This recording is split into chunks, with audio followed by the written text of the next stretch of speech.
بسم اللہ الرحمن الرحیم۔ السلام علیکم۔ آج میں آپ کو حدیث نبوی سنانے والی ہوں، تو شروع کرتی ہوں۔ آپ صلی اللہ علیہ وسلم فرما رہے تھے کہ تمام اعمال کا دار و مدار نیت پر ہے، اور ہر عمل کا نتیجہ ہر انسان کو اس کی نیت کے مطابق ہی ملے گا۔ حضرت محمد صلی اللہ علیہ وسلم پر وحی کا ابتدائی دور اچھے سچے پاکیزہ خوابوں سے شروع ہوا۔ آپ خواب میں جو کچھ دیکھتے وہ صبح کی روشنی کی طرح صحیح اور سچا ثابت ہوتا۔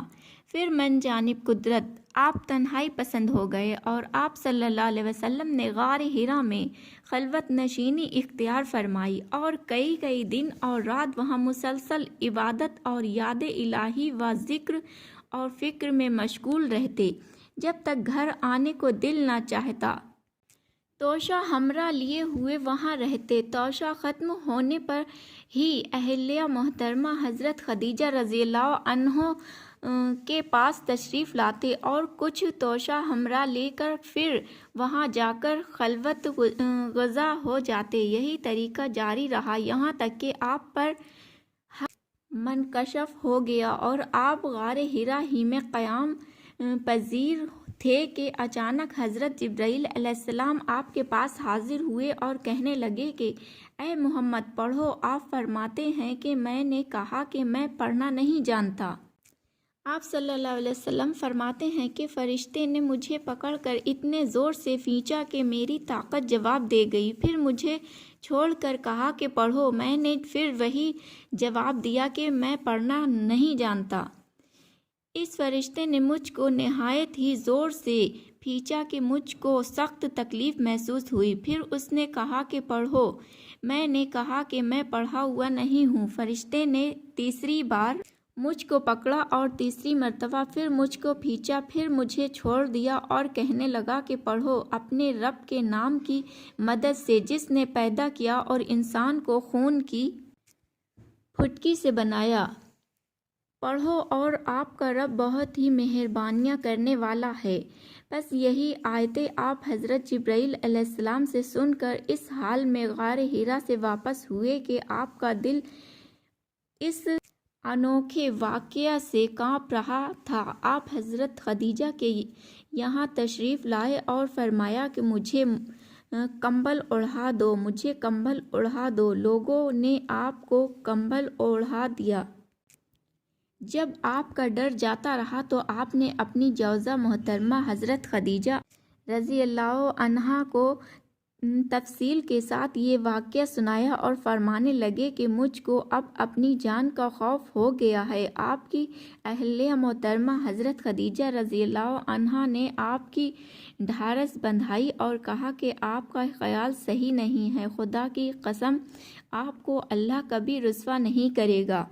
آپ تو اخلاق فاضلہ کے مالک ہیں، آپ تو کنوائے پرور ہیں، بے کسوں کا بوجھ اپنے سر پر رکھ لیتے ہیں، مفلسوں کے لیے آپ کماتے ہیں، مہمان نوازی میں آپ بے مثال ہیں، اور مشکل وقت میں آپ امر حق کا ساتھ دیتے ہیں۔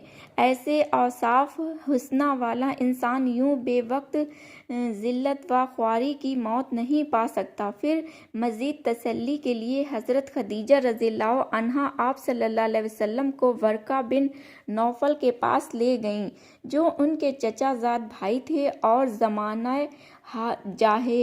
زمانہ جاہلیت میں نصرانی مذہب اختیار کر چکے تھے اور عبرانی زبان کے کاتب تھے۔ چنانچہ انجیل کو بھی حسب منشائے خداوندی عبرانی زبان میں لکھا کرتے تھے۔